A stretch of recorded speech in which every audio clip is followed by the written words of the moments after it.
Hi అండి, welcome to మాయా రుచులు. ఈరోజు రెసిపీ వచ్చేసి ఎంతో రుచిగా ఉండే నెల్లూరు చేపల పులుసు అండి. మీరు కూడా ఒకసారి ట్రై చేయండి, చాలా టేస్టీగా ఉంటుంది.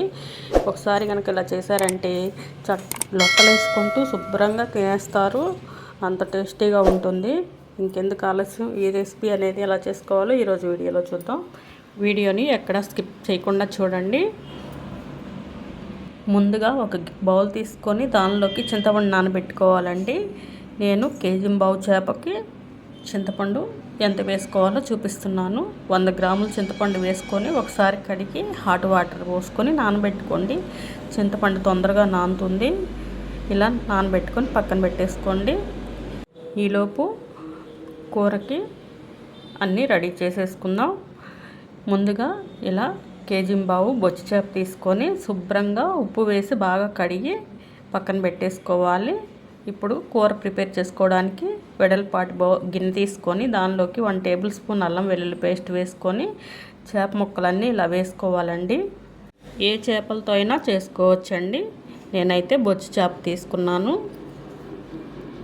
ఇలా చేప ముక్కలన్నీ వేసుకున్నాక దీనిలోకి 1 టేబుల్ స్పూన్ ఉప్పు వేసుకోవాలి, 1 టీ స్పూన్ పసుపు వేసుకోవాలి, 1 టేబుల్ స్పూన్ కారం వేసుకోవాలి. వేసుకొని ఇలా చేతితో బాగా మిక్స్ చేసుకోవాలండి.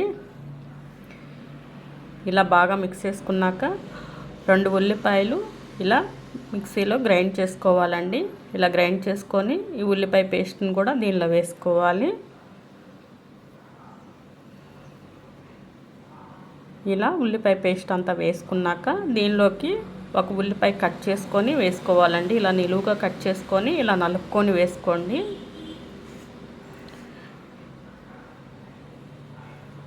దీనిలోకి 4-5 పచ్చిమిర్చి కట్ చేసుకొని వేసుకోవాలి.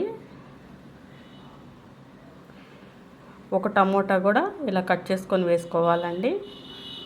దీనిలోకి 2 రెబ్బల కరివేపాకు వేసుకోవాలి.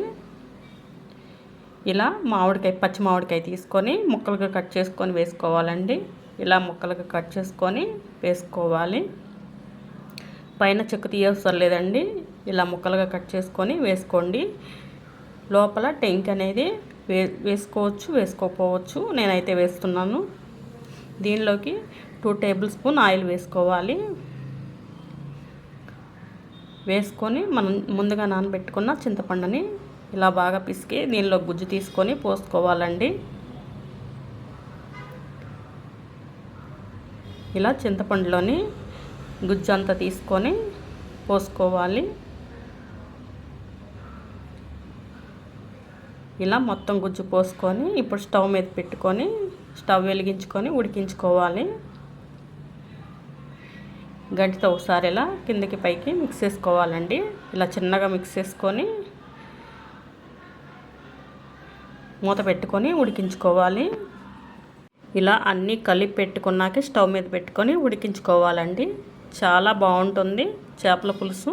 ఇప్పుడు దీనిలోకి కొత్తిమీర కూడా ఇలా ముక్కలుగా కట్ చేసుకొని వేసుకొని మూత పెట్టుకొని ఉడికించుకోండి. ఇలా మూత పెట్టుకొని ఉడికించుకోవాలి. నూనె పైకి తేలేదాకా ఇలా ఉడికించుకోవాలండి. ఇలా మధ్యలో ఒకసారి తీసి ఇలా గంటితో చిన్నగా తిప్పుకొని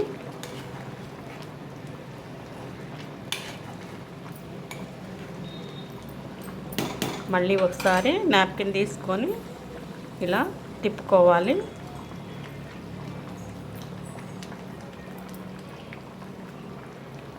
ఇలా తిప్పుకుంటే చక్కగా అడుగు పట్టకుండా ఉంటుందండి. ఇలా తిప్పుకొని మూత పెట్టుకొని ఉడికించుకోవాలి. ఇలా లాస్ట్గా కొత్తిమీర వేసుకోవడమేనండి. చూడండి, వీడియోలో చూపిస్తున్నట్టు పులుసు చక్కగా ఉడికిపోయింది. ఇలా మామిడికాయ వేసుకొని చేపల పులుసు పెట్టుకోండి. అసలు ఎంత బాగుంటుందో మీరే అంటారు, సూపర్గా ఉందని. ఇలా మామిడికాయ నొక్కి చూస్తే ఇలా చక్కగా వచ్చేస్తుంది, చక్కగా ఉడికిపోయినట్లే. ఎంతో రుచిగా ఉండే నెల్లూరు చేపల పులుసు రెడీ అయిపోయిందండి. మీరు కూడా ఒకసారి ట్రై చేసి మీకు ఎలా వచ్చిందో కామెంట్లో తెలియజేయండి. మా ఛానల్ని like and share and subscribe చేసుకోండి. మీ ఫ్రెండ్స్కి, మీ ఫ్యామిలీ మెంబర్స్కి షేర్ చేయండి. Thank you.